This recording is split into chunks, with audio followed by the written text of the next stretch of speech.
Welcome. Today we're undertaking an intense analysis of a company that has, well, fundamentally shaped childhood and the very idea of play for generations, Mattel. It's so much more than just a company that makes plastic dolls and die-cast cars. Our sources trace this really remarkable 80-year arc, starting from a tiny Los Angeles garage in 1945. Right.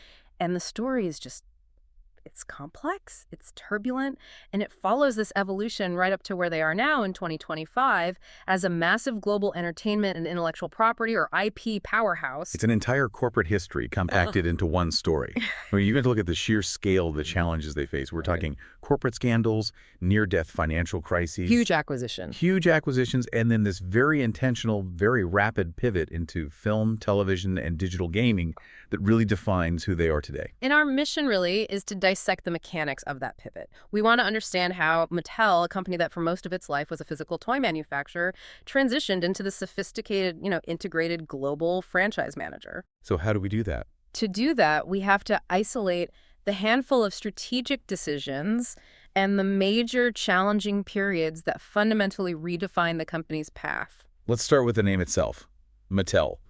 It originated with the three founders, Harold Matson, and of course the dynamic husband and wife team, Ruth and Elliot Handler. And the name Mattel is a portmanteau. It's a combination of Matson and Elliot, which is a detail that former CEO Bob Eckert shared in a talk. But there's a curious footnote there.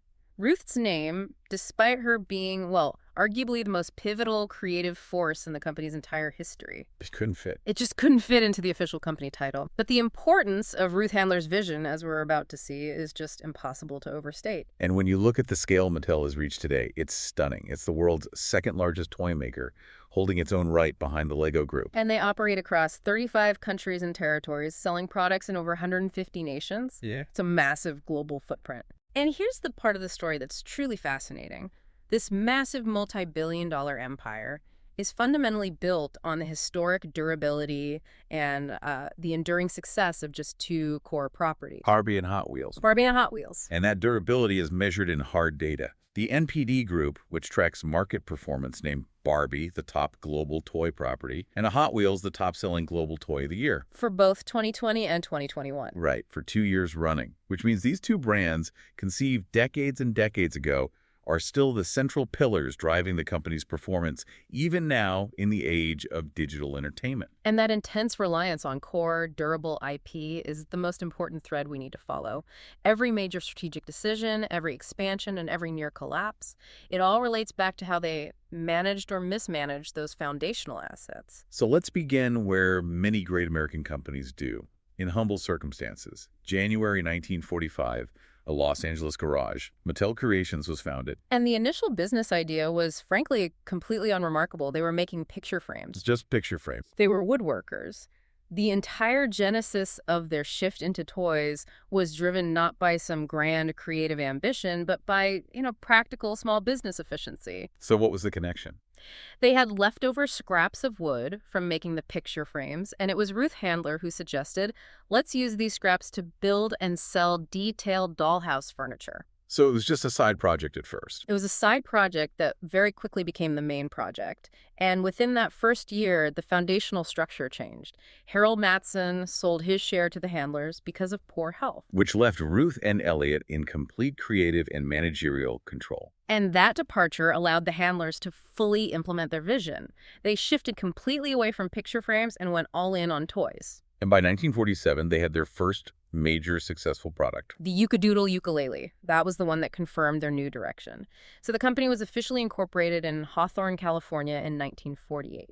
The company quickly showed a real eye for intellectual property that was already out there. For instance, in 1950, Mattel acquired the rights to the Magic 8-Ball, which had been invented by Albert Carter and Abe Bookman. It was a smart move, but their true industry revolution, the thing that changed everything, came through marketing. This is maybe the single most important strategic decision of Mattel's early years, isn't it? Absolutely. They fundamentally changed how toys were sold. Mattel became the very first national sponsor of a weekly television series, the Mickey Mouse Club. Which was just groundbreaking. Before this, you have to remember, toy advertising was mostly confined to, seasonal catalogs? Catalogs, local newspapers. Yeah.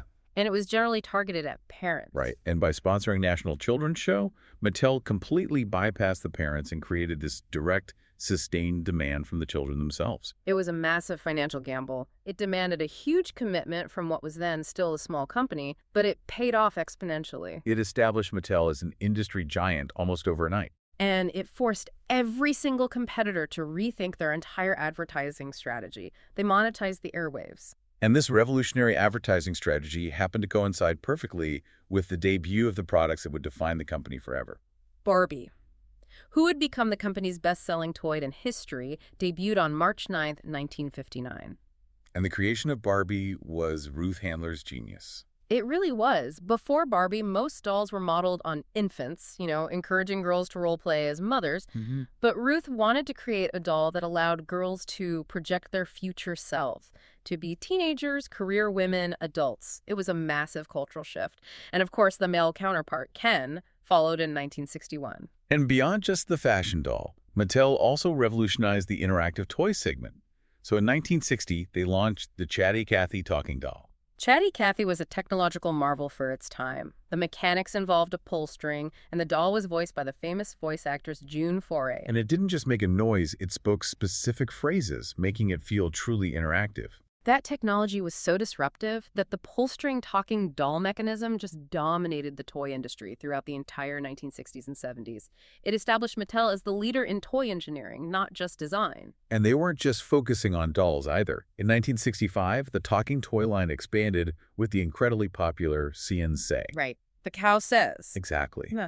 And then Mattel set its sights on conquering the boys' toy market, which all culminated in the 1968 introduction of Hot Wheels. The resources they poured into Hot Wheels are really instructive. The design team included a genuine rocket scientist and a seasoned car designer. So this wasn't just another toy car. No, this was engineered for speed and performance. It featured low-friction axles and unique suspension systems. It was a serious piece of engineering. The first line, the Sweet 16, debuted on May 18, 1968, and immediately challenged the market dominance of Matchbox cars. And to really cement the brand's authenticity, Mattel forged an early sponsorship deal in 1970 with famous drag racers Don the Snake Prudhomme and Tom the Mongoose McEwen. And they reproduced their race cars as toys, which further blended that fantasy play with real-world motorsports. It was genius. We should also note that during this period of just incredible growth and innovation, Mattel took early, important steps toward representation.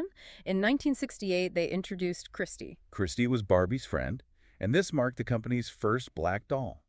Right. It was a slow process, but it established the principle of diversity within that fashion doll segment early on. But this burst of creative and financial success led to a sense of, well, corporate invincibility. Hubris, maybe. Yes, and that ultimately led to the first catastrophic corporate expansion and collapse. This is where we see that transition from creative genius to corporate overreach. In 1971, Mattel decided to make a massive, expensive acquisition far outside its core competency. The Ringling Bros. And Barnum & Bailey Circus. For $40 million. That is a staggering sum for the time, and it's a completely different business model. They're going from highly optimized, repeatable plastic injection molding to managing live events, logistics, animal care. It's a world away. And while they did retain the Feld family to manage the circus operations, the strategic fit was just non-existent. It was a disaster. A complete disaster. The circus itself was profitable, but integrating it into the toy company structure created massive accounting and operational burdens. Our sources show the immediate, devastating impact. Mattel recorded a substantial loss of $29.9 million in 1972. A huge number relative to their size at the time. That catastrophic financial failure forced a rapid, painful divestiture. By December of 1973, Mattel sold the Circus Corporation. But the damage had been done, and the investigation that followed revealed far deeper problems within their corporate governance. And this is the tragic culmination for the founders. In 1974, an investigation found Mattel guilty of issuing false and misleading financial reports. This was a clear corporate crime. It was, and it resulted in Elliot and Ruth Handler being permanently banished from the company they had created from scratch in their garage. It's a phenomenal irony, isn't it? The Handlers, who were these revolutionary entrepreneurs, masters of product design and marketing. They destroyed their own legacy through poor financial stewardship and illegal reporting.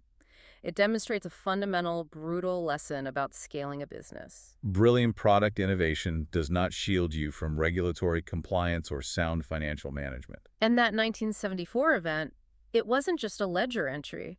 It was a profound corporate trauma that necessitated an immediate and painful institutional reset.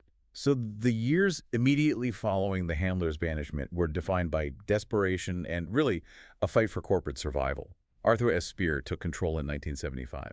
And he was stepping into a company that was just reeling from scandal and financial collapse. His immediate focus was stability, He had to leverage the few assets that still had inherent value. which were Barbie and Hot Wheels. And he succeeded brilliantly. He guided the company back to profitability within just 2 years. Which demonstrated that the brands were strong, even if the management structure had been incredibly weak. Right. And Ruth Handler finally sold her remaining stock in 1980, completely severing her long-dangling ties to the company.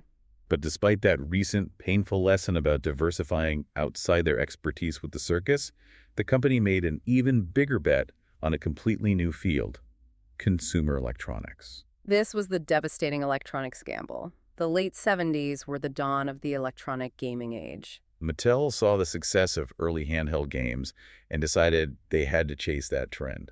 They debuted the Mattel Electronics line in 1977 with an all-electronic handheld game, and seeing some immediate success, they just accelerated that expansion. They incorporated Mattel Electronics as a standalone division in 1982. But the console war was about to begin, and Mattel was woefully unprepared to compete with giants like Atari. They overinvested, they over-leveraged, and the market quickly crashed. And the cost was monumental. The following year, Mattel Electronics resulted in a staggering loss. $394 million. To put that in perspective, that number nearly pushed the entire company into bankruptcy. It completely overshadowed the Ringling Bros debacle from a decade prior. It was another clear example of that same corporate hubris leading to rapid, expensive failure outside of their core competency. So it took outside intervention just to keep the lights on. In 1984, two venture capital firms, E.M. Warburg, Pincus & Co., and Drexel Burnham Lambert, They had to invest hundreds of millions of dollars just to ensure Mattel remained solvent. They essentially bought the company's survival. This cycle of near-death experiences, from the 74 scandal to the 83 electronics collapse, it created this inherent instability. And yet, while the finance side was just collapsing, the core product lines continued to hit significant milestones, especially around diversity. That's absolutely right. In 1980, Mattel introduced its first genuinely diverse line of Barbie dolls. This included a Hispanic doll and the first African-American Barbie, which was an important distinction from Christie. Who had been introduced earlier as a friend of Barbie. Exactly. This new line established that women of color were not just friends, but were central characters in the Barbie narrative.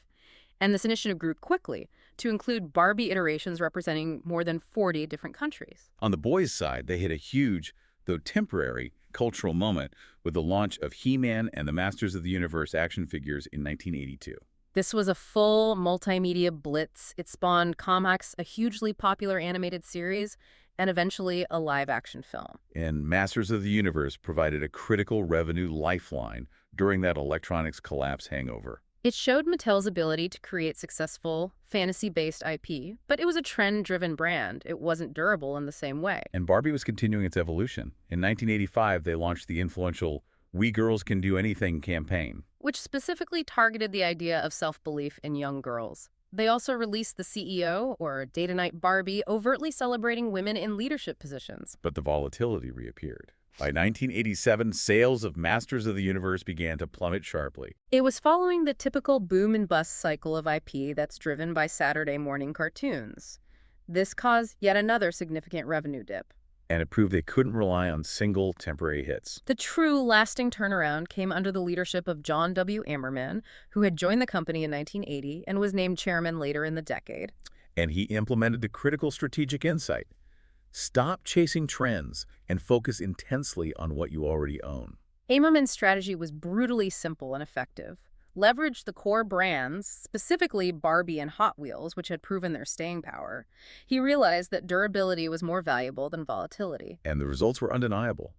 Barbie doll sales, which had been, $430 million in 1987? Soared to nearly $1 billion by 1992 under this focused approach. That cash flow saved the company, and it funded the aggressive expansion that came next. They also became much savvier about leveraging other people's durable IP. Yes. In 1988, Mattel secured a major licensing and sponsorship deal with the Walt Disney Company. This included infant and preschool plush toys, attraction sponsorship. Yeah. And exclusive rights to Disney character dolls and stuffed characters. That Disney relationship was transformative. It embedded Mattel into the intellectual property flow of the world's biggest entertainment company. It moved Mattel beyond just creating toys into managing the physical manifestation of entertainment IP. And symbolically, the company signaled its renewed stability and confidence in 1991 by moving its headquarters from Hawthorne to the current, more modern facility in El Segundo, California. So that 1975 to 1991 era was messy, it was chaotic, filled with costly near bankruptcies, but it ended with a fundamental, necessary corrective strategy, prioritized the core. Armed with a booming Barbie line and a clear strategy, Mattel entered the 1990s and embarked on this aggressive, calculated acquisition spree. Right. They were aiming to diversify their portfolio safely this time by buying established brands rather than inventing risky new ones. This spree was really about market consolidation. In 1992, they strategically entered the non-electronic gaming business. By acquiring International Games, which owned the massive card game properties Uno and Skippo, which instantly diversified their offerings into the family game night segment. The big moves kept coming. They acquired Fisher-Price, a major player in preschool toys, in 1993. Then, in 1997, they swallowed Tyco Toys, which owned key competitors like Matchbox and Dinky Toys. Cementing Mattel's absolute control over the die-cast car market. And they didn't stop there. They focused heavily on the older girl market by acquiring Pleasant Company, the creators of the hugely successful American Girl line, in 1998. That same year, the first American Girl retail store opened in Chicago, demonstrating the brand's instant success as a destination experience, not just a toy. And rounding out that year, they acquired Bluebird Toys of England, securing the Polly Pocket brand. So this all looked like flawless execution of the Emmerman strategy: buy durable, established IP and integrate it. But the lesson about avoiding speculative ventures outside of their competency learned so painfully in 74 and 83. It was seemingly forgotten at the end of the decade. They made an enormous misstep: the purchase of the Learning Company in 1999 for $3.5 billion. $3.5 billion for a company focused on educational software. This was meant to be Mattel's grand entry into the digital and educational market just before the dot-com bubble burst. And it failed spectacularly and almost immediately.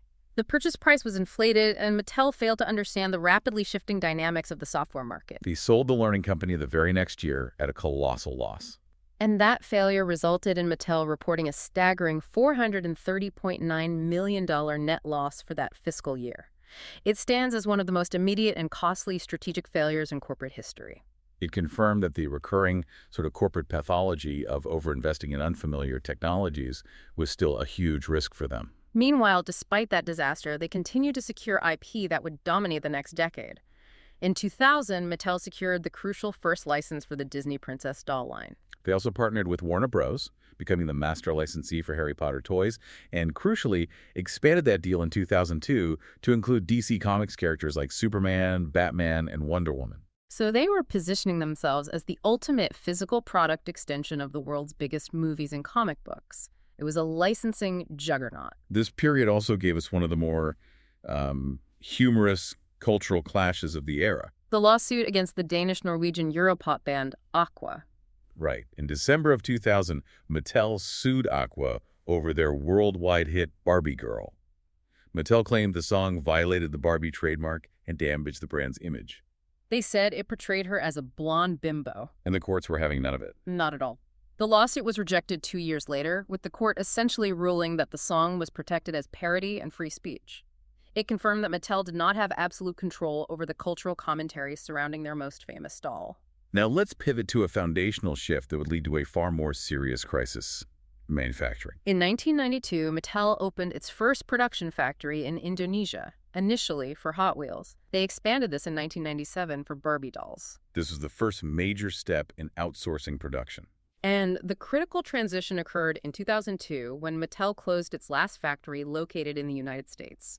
This completed the shift, effectively outsourcing nearly all production to China, Indonesia, and other low-cost labor markets. While this drastically reduced labor costs and increased profitability, it also introduced massive supply chain complexity and dependence on third-party quality control. Vulnerabilities that culminated in the devastating safety recall crisis of 2007. And this is a moment that requires significant reflection and sympathy for the families involved, because child safety was compromised due to a fundamental breakdown in quality management. Yes, the shift in manufacturing processes led to a chain of events that resulted in millions of hazardous toys being distributed globally. The crisis reached its peak on August 14, 2007, when Mattel was forced to announce the recall of over 18 million products worldwide. And the investigation revealed two acute and interconnected dangers that stemmed from that outsourced production chain. The first involved lead paint. Right. Some surface coatings on their products contained more than the U.S. legal limit of 0.06% lead by weight. And this failure was traced back to subcontractors in their very complex supply chain. The second, and equally serious hazard, involved strong, detachable magnets found in several popular toy lines. And if these small, powerful magnets were accidentally swallowed, they could link together inside a child's body, causing severe, even life-threatening internal injuries. The scale of the recall was terrifying for parents and devastating for Mattel. It included 7.1 million Polly Pocket toys, 600,000 Barbie and Tanner playsets, and 1 million doggy daycare toys, among others. The financial consequences followed quickly. In 2009, Mattel was compelled to pay a $2.3 million fine to the Consumer Product Safety Commission for marketing, importing, and selling non-compliant toys. This crisis tested consumer trust in a way that financial scandals simply couldn't. But what's remarkable, though, is Mattel's response. It is. While the failure was extremely serious, publications like PR Week and the Los Angeles Times actually commended Mattel for its robust crisis communication strategy. They acted quickly. They admitted the error, established rigorous new magnet policies, and openly communicated the entire recall process. And that decisive action was key. By managing the failure professionally and transparently, they prevented a total collapse of consumer confidence. It demonstrated a corporate resilience gained from surviving those earlier financial catastrophes. Right. They managed to survive the handler scandal, the electronics failure, the learning company fiasco, and the largest product recall in their history, which really set the stage for the modern era.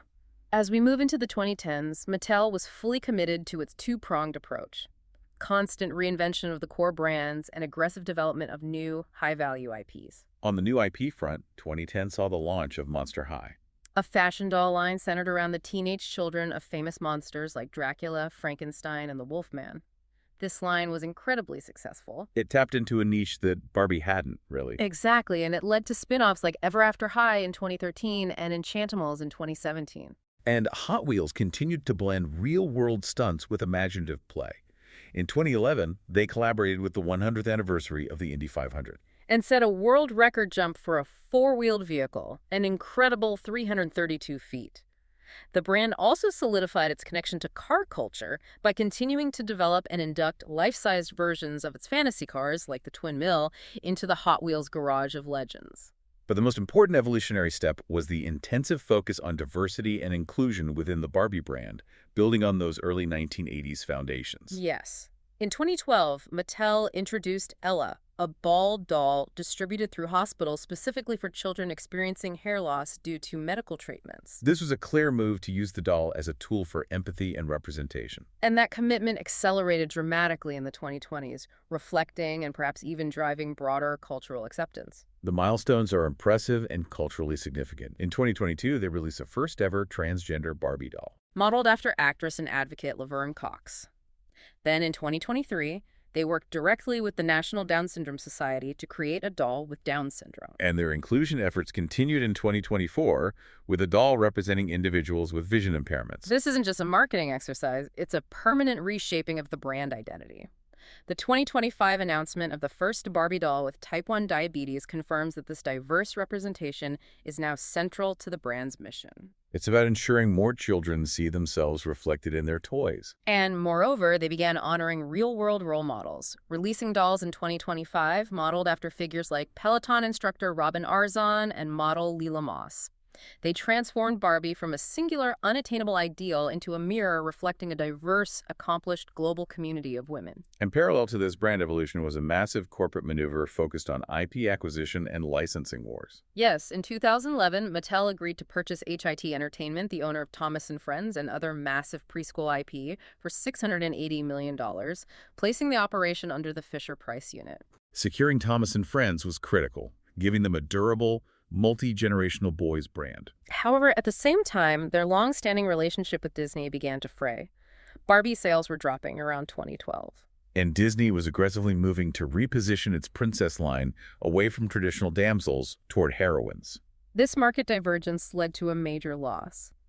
Mattel lost the hugely lucrative Disney Princess doll license to its rival Hasbro in 2016. That was a significant financial blow, especially considering the massive success of characters like Anna and Elsa from Frozen. The silver lining, though, and a demonstration of their improving strategic focus, is that Mattel managed to regain those licensing rights. In January 2022, they announced they had secured the license once more, including the Frozen characters. Which proves that their new focus on IP management and content production had impressed Disney enough to bring the business back. But the mid-2010s were also turbulent financially, leading to corporate defense and restructuring. In November 2017, Hasbro attempted a hostile takeover. Right, valuing Mattel at only $5 billion, while Hasbro was valued at $11 billion. Mattel rejected the offer, signaling a determination to remain independent. But that independence came at a high cost. The liquidation of Toys R Us in the U.S. in 2018 put enormous financial pressure on the company. It forced Mattel to lay off 2,200 employees, a significant restructuring event. This situation catalyzed the entry of the new CEO, Ynon Kreiss, in 2018, and Kreiss arrived with a clear mandate: stop being just a toy company and fundamentally transform Mattel into an integrated entertainment player. Primarily by monetizing its IP across all platforms. Kreiss implemented a massive reorganization. He shifted the company culture by bringing in executives from the entertainment sector. And critically, he established a global franchise management group led by Janet Su, tasked with aggressively pursuing new opportunities in content, digital gaming, and live events. But despite this forward-looking restructuring, the volatility continued briefly. In December 2018, Mattel announced the loss of the DC Comics toy license to Spin Master. This sent their share price tumbling to an 18-year low of $9.25 per share. And this low point seemed to be the final straw. It fully accelerated the pivot into content creation and digital expansion, which defines the modern Mattel. Let's detail that digital pivot. In 2018, Mattel established Mattel 163, a joint venture with the Chinese tech behemoth NetEase. And this wasn't just a simple partnership. It was a deliberate strategy to access the critical Chinese mobile gaming market. Specifically to develop mobile versions of classic games like Uno and Phase 10 World Tour. And simultaneously, they ramped up their in-house content production capacity. They relaunched Mattel Films in 2018 and renamed Mattel Creations to Mattel Television in 2019, headed by former Disney executive Adam Bonnet. The strategy was clear: control the narrative around your IP. That focus culminated in the blockbuster 2023 release of Barbie, the first feature film produced by the revived Mattel Films. An undeniable signal to Hollywood and Wall Street that Mattel was now a serious player in cinematic IP monetization. Their digital integration also extended to their physical products, creating a sort of hybrid play model. Yes, in 2019, they launched the Hot Wheels ID line, which embedded NFC near-field communication chips into the cars. This allowed you to scan the cars into a mobile app, combining physical track racing with digital competition, collection, and even coding exercises. They also embraced the direct-to-consumer model. In 2020, Mattel Creations was relaunched as an e-commerce and content platform focusing on high-end, limited-edition collector items. And unique collaborations, like the Basquiat Barbie and specialized artist collaboration collections, it elevated the brand beyond just the mass-market toy aisle. And recognizing the trend in digital assets, Mattel dove into the Web3 world. In 2021, they launched an NFTs marketplace, allowing fans to purchase digital collectibles for their flagship brands, Barbie and Hot Wheels, further diversifying their revenue streams and engaging digital native collectors. Their digital gaming footprint is now immense, leveraging massive existing platforms. They have extensive partnerships with Roblox, which resulted in games like He-Man and the Masters of the Universe. You have the power and the highly anticipated Barbie Dreamhouse Tycoon. They're also strategically placing their brands in AAA games, like the Hot Wheels expansion pack released for Forza Horizon 5 in 2022. And they innovated their classic board game portfolio by releasing Pictionary V's AI in 2023. Where an artificial intelligence model does the guessing, this commitment shows that they are dedicated to applying IP across every screen, from mobile to console to streaming. We should also acknowledge some recent incidents which show the volatility that comes with this deep media integration. Right. In August 2024, an embarrassing leak occurred involving their media partner, Universal Pictures. Ariana Grande's version of the song Popular from the upcoming Wicked movie. It was distributed inadvertently via Mattel-produced singing dolls before the movie soundtrack was officially released. That was a complicated moment for a high-profile movie rollout, and another unfortunate incident followed in November 2024 concerning the Wicked-themed dolls. A simple packaging error resulted in a printed web address that inadvertently linked consumers to an adult website instead of the official movie site. Mattel issued an apology for the error and advised parents who had purchased the products to destroy the packaging that contained the incorrect web address. And these two 2024 incidents highlight a new kind of risk. When you become a full-fledged content company, a simple supply chain or packaging mistake can become an immediate, high-profile media crisis. And finally, in June 2025, Mattel signaled the full consolidation of this modern strategy by combining Mattel Films and Mattel Television into a new single entity Called Mattel Studios. Right. And placing Robbie Brenner as president and chief content officer completes the merger of all audiovisual content development under one centralized umbrella. And this expansion isn't limited to digital or cinema. They are investing heavily in physical, live experiences, including the development of the Mattel Adventure Park in Glendale, Arizona. A 9-acre park set to include themed roller coasters and attractions for Barbie, Hot Wheels, and Thomas and Friends.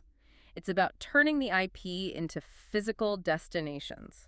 This confirms that Mattel now views its brands as multi-platform global franchises, from mobile games to Hollywood films to theme park rides. And those franchises, incidentally, just happen to also sell physical toys. Tracing the company's 80-year history, from using wood scraps for dollhouse furniture in a garage to managing complex digital IP rights and cinematic production is, well, it's a truly amazing trajectory. What is most striking is the corporate resilience. Mattel didn't just survive one near-death experience, they navigated several catastrophic financial losses. The 1972 circus debacle? The $394 million loss on Mattel Electronics, the staggering $3.5 billion misstep with the Learning Company. And most importantly, the massive 18 million unit product recall of 2007. And they persisted by adhering to two core principles: consistently leveraging and strategically reinventing Barbie and Hot Wheels, making them culturally relevant to new generations, while also demonstrating the corporate discipline to cut losses quickly on non-core ventures, even if they cost billions. Their willingness to constantly diversify from TV advertising in the 50s to NFTs in a full-fledged studio today is the key to their adaptability. So given Mattel's push into digital gaming, digital collectibles, and the creation of Mattel Studios in 2025, the final provocative question for you to consider is this. The future value of Mattel seems intrinsically tied to its ability to manage global franchises across every media platform. At this point in time, is Mattel fundamentally a content company that just happens to sell physical products, or is it still a toy manufacturer first and foremost? The answer to that will define their next 80 years. It will. It's a remarkable transformation, and the journey from a Hawthorne garage to a global studio is certainly one for the history books. Indeed. Thanks for listening.